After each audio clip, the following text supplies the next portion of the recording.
Hey guys, subscribe for daily content. And if you're shopping for gear, make sure you check out the description for the newest items at some of the very best online retailers. There's also links for some of the items that I personally recommend. Thanks!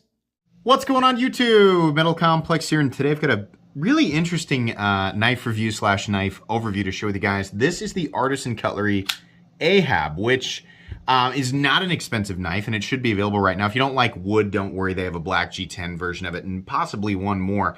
But this has some really interesting, I don't know if I want to use the word unique, but it has some really interesting elements, and I hope that you'll stick with me here today and find out what they are, because I liked this a lot more than I thought I would. Thank you so much to Artisan Cutlery for sending this in for me to take a look at. Thanks so much to my patrons for supporting me, and please make sure to follow me on Instagram at metal_complex. You can definitely check this out, like I said, by using the links down below. It does help my channel when you use my links, but that is entirely up to you.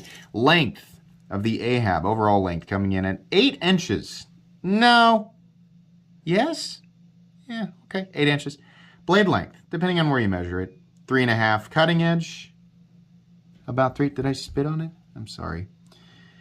3.5 inches of cutting edge as well. Really, I wasn't expecting to get that measurement. I don't know why. This knife has surprised me more than once. Let's do some size comparisons, just a few up against the Ontario Rat Model 1 and the Ontario Rat Model 2. So you can see, I'd still call it a full-size knife. I mean, it's definitely, at 8 inches, it's definitely a full-size knife. It's just not quite as long as the Rat 2. How about up against the Demco AD 20.5? How about up against the Spyderco Para 3?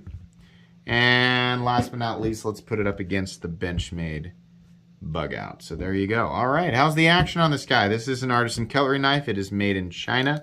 It is definitely in what I would call budget territory. The action is pretty good. And these thumb studs here, which are like watch crowns, that's what it makes me think of. At first I was like, neat, but is it gonna annoy my thumb? No, actually. It's quite comfortable. Pretty easy to do. I didn't catch it the way that I wanted to there, but pretty easy to do the reverse flick as well. I like where they're located. It's easy to wheel it out. Feels good on the deployment. There is plenty of access to the liner lock here, which is very thin. This is a really thin knife. It's got a little bit of stick. I'm sure that the stick will work itself out, but I'm just pointing it out to you guys. This is the one that I received directly from Artisan Cutlery, and it's a little bit sticky, but not anything I feel like I can't overcome. So action is nice and smooth, no double clutch. Honestly, overall, yeah, pretty impressive. I like it. Normally thin knives, you know, I'm like, eh, but yeah, this feels pretty good. Let's do carry profile. So thickness up against the Spyderco Para 3. You can see here, yeah, this is a thin knife for sure. Length and height up against the PM2 and Para 3. It does get pretty tall. It is a little bit longer than the Para 3. Maximum height, it does approach. You dare approach me. What is the anime meme, right? You're approaching me? I don't know. I'm sorry. I'm ruining it. I don't know what I'm talking about. It makes me laugh though every time I see a variation of it. Not super tall, but definitely tall. Like not insanely tall is what I mean. But it's very thin and very light, and the inside of it here, let's take a look. I don't think, actually, you know what? Yeah, they did. They milled out the steel liners, which are full steel liners, by the way.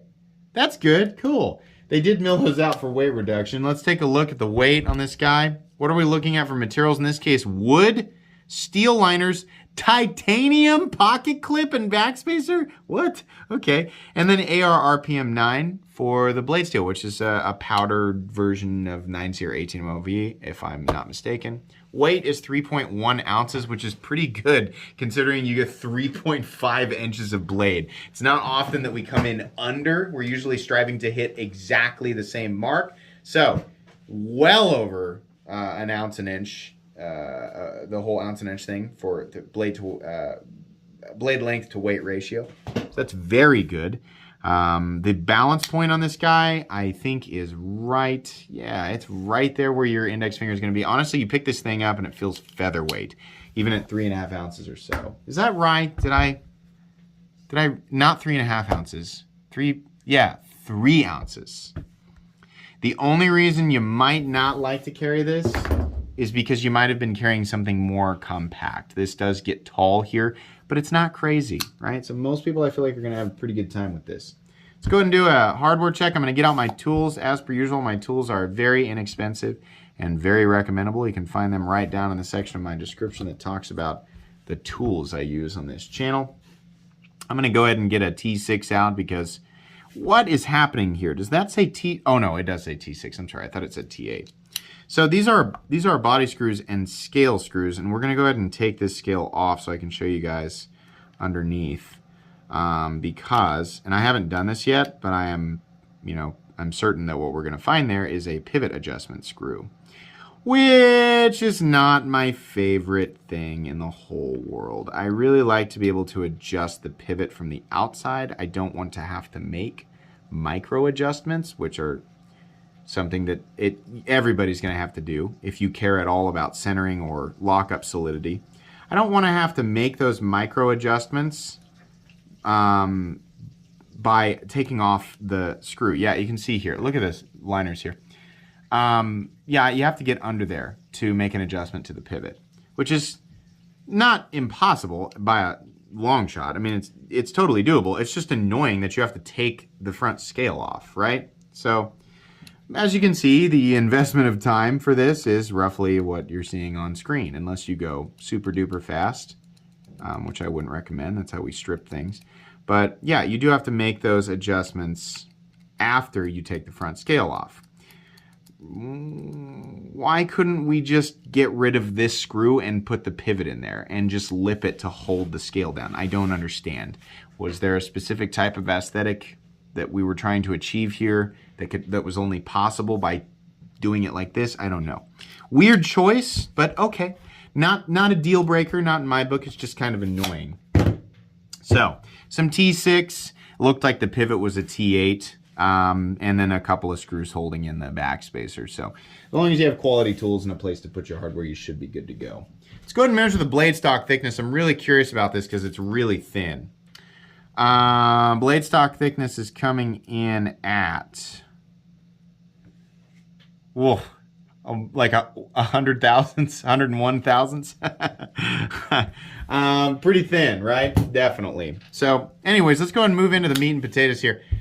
If you're like me, then for the first part, like the entire first part of this video, you're thinking, that reminds me of something, right? It's different, but it reminds me of something that would be from TRM. And it kinda, they're not copying TRM, it's just very thin. This is the shadow, and it's in full tie, but very thin blade with like a wide profile, and kind of comes to this, like it makes me think more of the atom or the neutron, where we have like the liner lock and it kind of comes to this transition, this area right here just sort of transitions into the blade.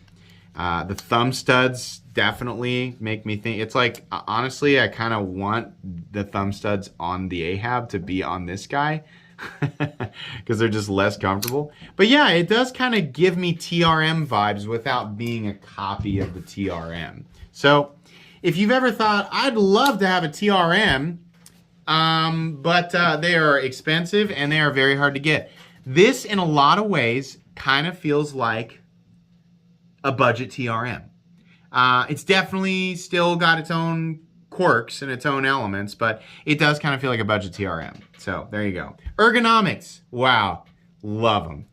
This is one of the most comfortable thin knives that I have ever felt. I love this. The clip is flat and contoured. Nice job. Seriously, Artisan Cutlery throwing a titanium milled clip and backspacer on a budget knife. This is well under the line for being a budget knife. Like, thank you. That's really cool to see.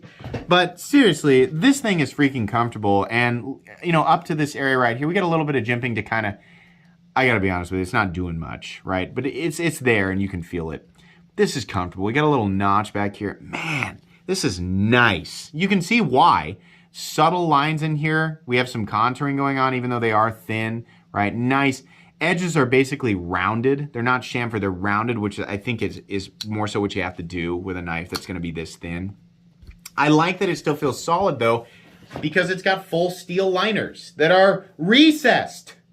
Which is another really cool element of this, right? Normally, on a knife like this, you're going to see liners that are, you know, it's like the liner and then they just lay the material on top, which is a cheaper way to do it. It also makes it a little thicker. To achieve this thinness, they did thin scales and thin liners, and then they recessed the liners into the scales. Yeah, impressive. Really digging that. We have a really cool, I don't know what we want to call this, right? It's like a poon cliff. I don't know. A poon point, whatever you want to call it. The nose drops down, which is nice. You can do your draw cuts, right? Got a little notch up there if you want to do some detailed work. Most importantly, though, this tapers down to a razor thin edge. Yeah, this is a slicing champion. Not to, oh, man, just like paper's not even ready for it. This is really, really nice. Nice thin edge. Fully flat ground. Just, if you're big into that, this is going to do it for you. The edge is done well. There's definitely a plenty capable tip, and you can see it tapers and gets very thin. This is not a blade I would use for hard use, but for continuous slicing and cutting, this has got to be like a cardboard monster. Now, the thumb stud is slightly in the cutting path. I think you're going to lose about 1/2 inch of cutting edge, but you have 3.5 inches of cutting edge, right? This is cool. It's great. It's got a lot of stuff all over it. The designer, I got to be honest, not familiar with the designer, but this is a really cool design. So hats off to the designer. AR RPM 9, unfortunately, we have to have a serial number on there. We have to have made in China, and we have to have the Artisan Cutlery logo. Would have been just fine to have the designer, Artisan Cutlery, and AR RPM 9, but this is the way that they do it, so okay. Blade, impressive. Satin finished, would have preferred a tumbled finish, but that's just me, right? The satin finish is fine. Artisan Cutlery does a good job with that. I like that they carved out a little space there for the studs without making them stops. I think that's nice because that way they really, the designer really wanted the studs to be in the optimal position while keeping the shape and aesthetic of the handle, right? It's kind of a weird looking knife, but then you put it in your hand and you go, yeah, it makes sense. Backspacer, simple, gear pattern. We have a little lanyard bar. That's the way to do that. Out of the way. It's still there, but it's out of the way, right? Nice.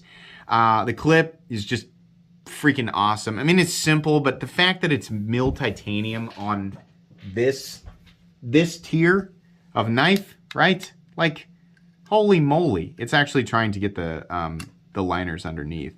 But yeah, on this tier of knife, happy with that. There is a nice ramp right here. So it's flat, and it's ramped. Nice smooth surface, so in and out of the pocket, very easy. There is a stop pin located in its traditional, and by the way, carry depth is going to be about here, so not much sticking out of your part. Totally hides this part of the blade. There is a little stop pin right there, and no shouldering, but we don't need it. This is running on bearings. There is still a hint of lock stick, and it's more than a hint, honestly. You can see here. Well, that time it didn't do anything. Hold on. Yeah, a little bit of a crunch there. It'll go away, but you might see that, right? So, nice, consistent action in here. I can't say that it's really, yeah, it's perfectly consistent in there. Centering, yeah, spot on, actually. Is it? Yeah, looks centered to me. Okay, any pivot lash? No. I'm sorry, pivot lash is here. Detent lash is here. No. And the detent, yeah, nice. All right, so very thin, very comfortable. Ergonomics are fantastic. Blade geometry, very good, very utilitarian. This is a purpose-built knife with some nice features. Really confused as to why they didn't make the pivot accessible from the outside or the exterior of the scale, but okay. I mean, I don't want to complain too much. Powder formed AR RPM 9 titanium backspacer, titanium clip. This is a $60 knife. Yeah, this is extremely recommendable. This is one of the cooler, more, I mean, it really snuck up on me.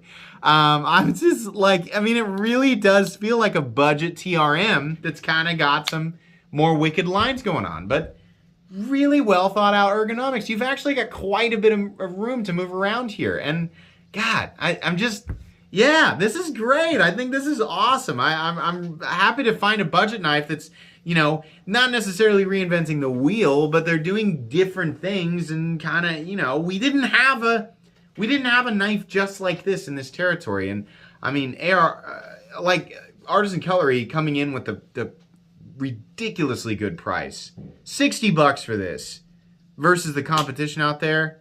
Yeah.